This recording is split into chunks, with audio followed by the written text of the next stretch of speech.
ठीक है। सबसे ज्वलंत मुद्दा हमारे देश को जब तक हम लोग आरक्षण नहीं खत्म करेंगे तब तक हम विश्वगुरु नहीं बन सकते। आप आरक्षण खत्म करने की वकालत कर रहे हैं? क्यों नहीं करेंगे भाई, जो हमारे टीचर आरक्षण चाहेंगे 33%। सभी सरकारों में पेपर लीक होता है, ऐसा नहीं है केवल भाजपा की सरकार में नहीं होता है, सारे सरकारों में पेपर लीक होता है। ये मिट्टी का तेल भी बंद हो गया। ललटेन किसको जलाना है? 18 घंटे बिजली आ रही है, 20 घंटे बिजली, तो क्या चाहिए मिट्टी आग लगाने के लिए? 100 रुपए देके रिश्वत देके हम पूछे हैं कि खाना कैसे मिलेगा, हम खाना कैसे मिलेगा, तब बोली है सरकारी हॉस्पिटल में, सरकारी हॉस्पिटल, तब बोली है अभी अभी दे रहा है खाना। देश की सियासत में इस वक्त लोकसभा चुनाव की रणभेरी बज चुकी है। अगला प्रधानमंत्री चुनने की कवायद है। 2 चरणों के चुनाव भी संपन्न हो चुके हैं।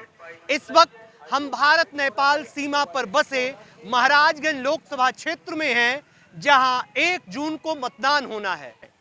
क्या मजदूरों के जीवन में, क्या आम आदमी के जीवन में 2024 का यह लोकसभा चुनाव कोई परिवर्तन लाता है या नहीं लाएगा, यह तो आने वाला वक्त बताएगा। फिलहाल हम मौजूद हैं रामपुरवा चौराहे पर, यहाँ आम जनमानस मौजूद है। आइए जानते हैं उससे क्या सोचती है वह, और सियासत में महाराजगंज की सियासत को किस तरीके से वह देखती है, क्या चाहती है। पंकज चौधरी बनाम वीरेंद्र चौधरी की लड़ाई है। पंकज चौधरी 6 बार सांसद रह चुके हैं। इसके अलावा मोहम्मद मौसम आलम बसपा से प्रत्याशी हैं। इस चुनाव को कैसे देख रहे हैं आप? अभी तो इस समय चुनावी माहौल यहाँ पर उतना ज़्यादा गर्म नहीं हुआ है, फिलहाल थोड़ा समय है। लेकिन अभी क्या फैसला लिया आपने? अभी कुछ फैसला लिए हैं कि अभी नहीं? कुछ फैसला नहीं लिया, किस मुद्दे पर वोट होगा? अभी कुछ कह नहीं सकते हम। अभी कुछ कह नहीं सकते। अभी किस मुद्दे पर वोट होगा इस बार? वोट तो होगा ही, मुद्दे तो बहुत सारे हैं। ठीक है, जैसे कि सबसे बड़ी हमको विश्व गुरु बनना है भारत को, जैसा मोदी जी का सपना है। लेकिन सबसे पहले भारत को 10 साल हो गए सर, 10 साल में विश्व गुरु नहीं बन पाए। इस बार विश्व गुरु बन जाएंगे। 60 साल में तो भी नहीं बन पाए, तो 10 साल वो बहुत ज़्यादा नहीं दिए हैं। ठीक है, सबसे ज्वलंत मुद्दा हमारे देश को जब तक हम लोग आरक्षण नहीं खत्म करेंगे तब तक हम विश्वगुरु नहीं बन सकते। आप आरक्षण खत्म करने की वकालत कर रहे हैं? क्यों नहीं करेंगे भाई, जो हमारे टीचर आरक्षण चाहेंगे 33% नंबर पाके आरक्षण होंगे तो क्या पढ़ाएंगे बच्चों को? जड़ ही हमारा कमजोर हो जा रहा है, कहाँ से हम विश्वगुरु बनेंगे? सबसे पहले तो हमको इसको देखना पड़ेगा ना। संविधान में आरक्षण का प्रावधान है और आप उसी आरक्षण को खत्म करने की बात कर रहे हैं। समझिए, हमारे पुल क्यों गिर जा रहे हैं? अंग्रेजों के बनाए हुए ट्रैक अभी तक चल रहे हैं, हमारे बनाए हुए पुल तुरंत गिर जा रहे हैं, सड़कें तुरंत उखड़ जा रही, क्यों गुंजाई? जब हमारा नक्शा ही से नहीं बनेगा, हमारा इंजीनियर ही नहीं से होगा, 33% वाला आरक्षण वाला होगा तो घुसखोरी करेगा, कमीशन खाएगा। अगर ये आरक्षण खत्म हो जाए तो हम आपको गारंटी देता हूँ 10 साल के अंदर। आपको लगता है मोदी जी आरक्षण खत्म कर देंगे? न करे वो अलग की बात है, ठीक है, लेकिन मेन मुद्दा जो है वो आरक्षण वाला है। ठीक है, आरक्षण पे ऐसा क्यों बोलते हैं आप? आरक्षण क्या है? आरक्षण ये बताइए हमको, ये मतलब बताइए। नहीं ये मैं उसकी बात नहीं कर रहा हूँ। हाँ, मेरा मानना ये है कि जैसे जो योग्य है, किसी भी कास्ट किसी धर्म का हो, ठीक है, अगर वो पढ़ने भी योग्य है तो आखिर सामान्य वर्ग का जो मेरिट बनता है, क्या उसमें एससी के बच्चे नहीं आते हैं? क्या उसमें दलित के बच्चे नहीं आते? क्या उसमें माइनॉरिटी के बच्चे नहीं आते हैं तो उनका हर जगह अव्वल रहते हैं। तो उसमें हमको उसकी जरूरत क्या है? क्या कह रहे हैं? आरक्षण किस आधार पर मिला है हमको, ये आप ये बताइए। आरक्षण किस मुद्दे पे मिला है? आरक्षण हम बता रहे हैं आपसे, गरीब, कमजोर, दलित, पिछड़ों को आगे बढ़ाने के लिए बाबा साहब भीमराव अंबेडकर ने पहले आरक्षण का प्रावधान किया। पहले अनुसूचित जाति का प्रावधान हुआ और बाद में पिछड़ी जातियों को आरक्षण मिला। हाँ। हम यही कह रहे हैं कि जो बीजेपी गवर्नमेंट है यहाँ पे, जो 2014 से 2024 है, बीजेपी गवर्नमेंट जो है आरक्षण खत्म करने की बात कर रही है। गवर्नमेंट कहाँ कर रही है? ये बोले हैं गवर्नमेंट के अमित शाह का भी बयान आया है, वायरल हो रहा है। अमित शाह का वो वीडियो कर्नाटक, आप पूरा वीडियो देखे नहीं है, उसमें जो ओबीसी एससी एसटी का जो आरक्षण है वो माइनॉरिटी को दे रहे हैं, वो इसलिए वो कह रहे थे। पूरा वीडियो आप तो ईडब्ल्यूएस आरक्षण है ना, 10% है ना आपको भी। हमको आरक्षण नहीं चाहिए भाई, हमको क्या जरूरत है आरक्षण की? हम मेहनत करेंगे, अपना नौकरी पाएंगे। जो पिछड़े हैं भाई उनको तो आरक्षण होना ही है ना। देखिए हम इनका कहना भी सही है कि जो मान लीजिए जातिगत पिछड़े रूप से हैं, बहुत गरीब हैं, कमजोर है, तो उनको आरक्षण चाहिए कि नहीं? अरे सुनिए, अरे गोली पर चढ़ने पे मार दिया जाता है, मटका छूने पे मार दिया जाता है। भाई साहब रोज न्यूज देखिए ना आप, वाला व्हाट्सएप वाला दुनिया में देखिए, मेन स्ट्रीम मीडिया पे देखिए, मेन स्ट्रीम मीडिया पे दलितों को गोली में चढ़ने दिया जाता है। आप यूपी न्यूज से हैं, मैं बता रहा हूँ कि जैसे इसका वो ही लोग लाभ ले रहे हैं जिनका एक लोग लाभ ले रहे हैं, उनका परिवार पूरा पीढ़ी दर पीढ़ी। जैसे एक बार मोहन भागवत जी ने कहा था कि आरक्षण की समीक्षा होनी चाहिए। अब बताइए आप आरएसएस से संबंधित हैं क्या? नहीं, बिल्कुल नहीं। मेरा देख लीजिए बैकग्राउंड, किसी पार्टी से मेरा कोई संबंध नहीं है, ठीक है। मैं एक साधारण कर्मचारी हूँ, आउटसोर्सिंग कर्मचारी हूँ, ठीक हो। आउटसोर्सिंग की समस्या बहुत भारी है, कोई सरकार सुनने वाली नहीं है, लेकिन हम लोग लगन से काम करते हैं। देखिए 5:30 बजे तो मैं अपने ऑफिस में काम किया हूँ, उसके बाद से निकला हूँ, थोड़ा सा देख कर रुक गया था। लेकिन जो ज्वलंत मुद्दे हैं कि जो लोग ले रहे वो लेते ही जा रहे हैं, अगर वो होता तो वो लोग हटते, जो हमारे गाँव के भाई जो लोग पिछड़े हुए उनको लाभ मिलता। देखिए बेरोजगारी कहाँ पे गया है। यूपीएससी यूपीपी का पेपर आया, लीक हुआ कि नहीं हुआ? इस गवर्नमेंट में कितनी नौकरियां मिली है वो हमको बताइए ना। सुनिए, हम बताएं। सभी सरकारों में पेपर लीक होता है, ऐसा नहीं है केवल भाजपा की सरकार में नहीं होता है, सारे सरकारों में पेपर लीक होता है। ये बताइए। नहीं भाई, भ्रष्टाचार था। 2 करोड़ की गारंटी दी थी ना, 2 करोड़ नौकरी, 2 करोड़ नौकरी की केंद्र सरकार 2 करोड़ नौकरी की गारंटी दी थी ना। 2 पैसे की नौकरी नहीं मिलती थी, इस सरकार में बिना पैसे की नौकरी मिलती है। विकास सुनिए ना, 15 लाख रुपए कहाँ गया? 2 करोड़ नौकरी हर साल कहाँ गया? विकास दिख नहीं रहा आपको? 5 किलो राशन विकास, यही विकास है, विकास हुआ है। राशन दे रहे हैं, यही विकास है। सरकारी हॉस्पिटल में खाना नहीं मिल रहा है, ये अच्छी बात है।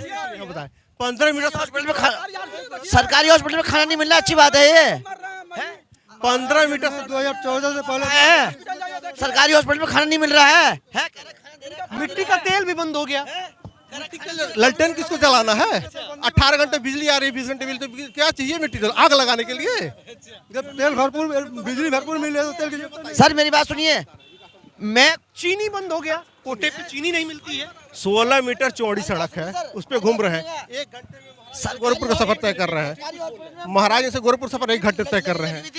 हम बोले खाना करे, खाना अभी आ रहा है, खाना नहीं आ रहा है। आम जनता का टैक्स है, क्यों ना देते हैं? हम 1 रुपए का चीज खरीदते हैं, उस पर टैक्स लगता है 14%। तब कब नहीं देते थे? किस जमाने में? जीएसटी के बाद लगाना, जीएसटी के बाद देते थे। तो हमारा प्रत्यक्ष मेरी बात सुनिए, आप बात नहीं कर पाएंगे, हम कर रहे हैं। बच के रहना मिस्टर, आप आईना विजन करेगा आपको बेनकाब। कौन कर रहा है भ्रष्टाचार, कौन ले रहा है रिश्वत, कौन कर रहा है आशोषण, ठीक है। संजीव भटनागर मेरा नाम है, ठीक है, टीवी न्यूज़ से हूँ। यहाँ महाराजगंज में हम आए, हम ड्रिप लगवाए, देख लीजिए सामने है। आप पत्रकार हैं? हाँ, संजीव भटनागर पत्रकार, यूट्यूब पे देख लीजिए, ठीक है। हम गए वहाँ पे, हम पूछे, मैंने मैडम खाना मिल जाए? हाँ अभी 10 मिनट रुकिए, वहाँ खाना नहीं मिला। और अब उसके बाद हम 100 रुपये दे के रिश्वत दे के हम पूछे हैं कि खाना कैसे मिलेगा, हम खाना कैसे मिलेगा? तब बोली है सरकारी हॉस्पिटल, तब बोली है अभी दे रहे हैं खाना आपको। हम दोनों हॉस्पिटल में हमारी फाइल रखी है, हॉस्पिटल के अंदर मुख्यालय में। सबसे बड़ा मेन प्रॉब्लम है कि जो भी गवर्नमेंट चलिए सर, महाराजगंज के मुद्दों पर बात करते हैं। महाराजगंज को क्या चाहिए इस चुनाव में? बात कर रहे हैं, जो भी गवर्नमेंट मतलब डॉक्टर हैं वो सब प्राइवेट देख रहे हैं। गवर्नमेंट को इस पर ध्यान देना चाहिए कि वो सब प्राइवेट आवास अपने देख रहे हैं। मरीजों को एकदम परेशानी है, न बेड मिला, न इलाज मिला, और न डॉक्टर समय पे देख रहे हैं। इसके बारे में हमारा सरकारी हॉस्पिटल, गांव की क्या परेशानी है? गांव की क्या परेशानी है? गांव की परेशानी सही है, गांव की परेशानी वही बिजली की दिक्कत, जो भी दिक्कत हो, लेकिन गांव में हमें नहीं पता। आप लोगों को क्या लगता है पंकज चौधरी विकास करेंगे? हम नहीं बता सकते। क्यों नहीं बता पा रहे हैं? कैसा लग रहा है चाचा, कैसन लगा था चुनाव? अब की कैसन चुनाव बा? ठीक बा। कौने और बिहार बहत या अब की कहना भाई, वोट पड़ने के बाद पता चली, वोट पड़ने के बाद पता चली। हम लोगों से बात कर रहे हैं, लोगों से बात करने के साथ ही साथ लोगों से जानने का प्रयास करेंगे कि लोग क्या सोचते हैं। चाचा, अब की के चुनाव कैसन बा? के करे में टक्कर बुझाता, आ कौने मुद्दा पर औरे वोट करते? ऐसन बा बाबू, खाली मोदी जोगी के नाम पर वोट देता नहीं, हम पर पंकज चौधरी के नाम पर वोट नहीं दे रहे हैं हम, ये मान कर चलिए। काहे? इसलिए कोई विकास नहीं हुआ। वो तो कह रहे हैं कि 6 बार में हमने काफी विकास किया है। कुछ नहीं विकास किए हैं, कोई विकास नहीं हुआ है। एक बाईपास नहीं दे पाए यहाँ महाराजगंज में। हाँ, गमछा तो हुआ है वाह अपन। ना तो हम भोलेनाथ के भक्त हैं हम। अच्छा, भोलेनाथ के भक्त। हाँ।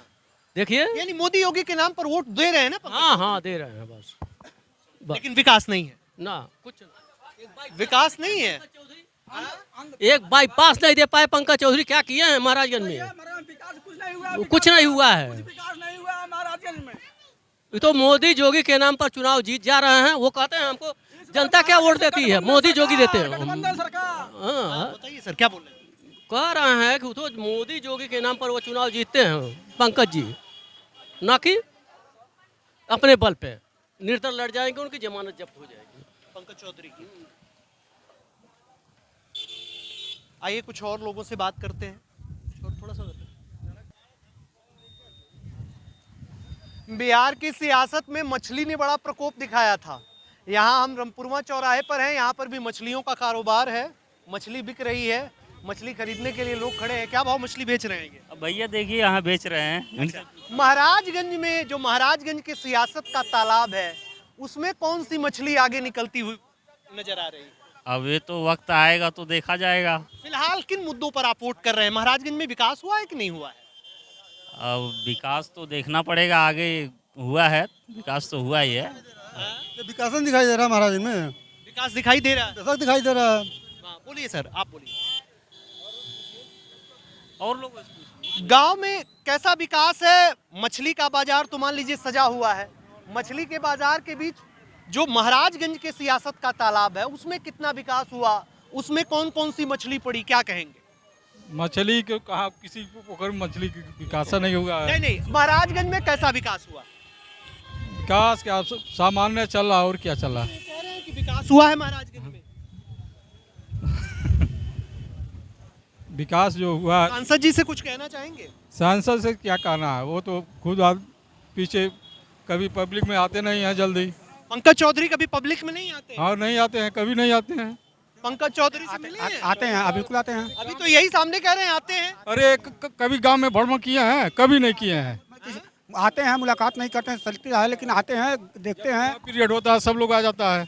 हाँ केवल चुनाव में आते हैं। हाँ, सब लोग चुनाव में आता है, उसके पहले आते हैं, ऐसी बात नहीं। अभी यही सामने कह रहे हैं आते हैं, आप कह रहे हैं नहीं आते। नहीं आते हैं। उनके पास इतना ज़्यादा उनके पास अरे यार, तो वो आने का कौन फायदा हुआ जब जनता से नहीं मिल पा रहे मिलते हैं, जो मिलते हैं, ऐसी बात नहीं, मिलते हैं जनता से, मिलते हैं, मिलते भी हैं, ऐसी बात नहीं है, मिलते भी हैं जनता से।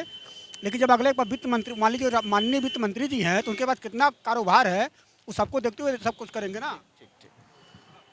मछली बिकाता बढ़िया? हाँ, बढ़िया बिकाता। का भाव चला था इस समय? 400। 400। गाँव में कैसन विकास बा अपने? ठीक बा। ठीक बा। अब कहता ना सांसद जी कबो गाँव में नहीं आवेल है, कबो भेटालना नहीं है, क्या चाहिए? अरे कहेदा। आवेल है, हाँ मुलाकात होले। हाँ, कैसन बा काम काज उनके? ठीक है बा। ठीक बा। हाँ, अपना कैसन बा चाचा? मछली तुहार का भाव बिकाती है?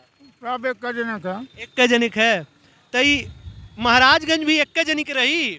नहीं, एक जनिक रही। पंकज जी काम कैले बने? जैसन काम करी वैसा रही। जैसन काम करी वैसन रही, माने ए बेरी कौन मूड बनाता? अब एनी टाइम कौन मूड हमन बटाल यहाँ भाई।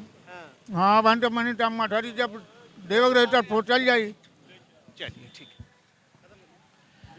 तो ये था महाराजगंज के रमपुरवा चौराहे का हाल, जहां की आम जनमानस ये कह रही है कि विकास के मुद्दे पर वोट होगा, और विकास के मुद्दों के साथ ही साथ वह पंकज चौधरी, वीरेंद्र चौधरी और बसपा प्रत्याशी मोहम्मद मौसमी आलम को अपनी कसौटी पर खरा उतरने के लिए पूरा मौका दे रही है।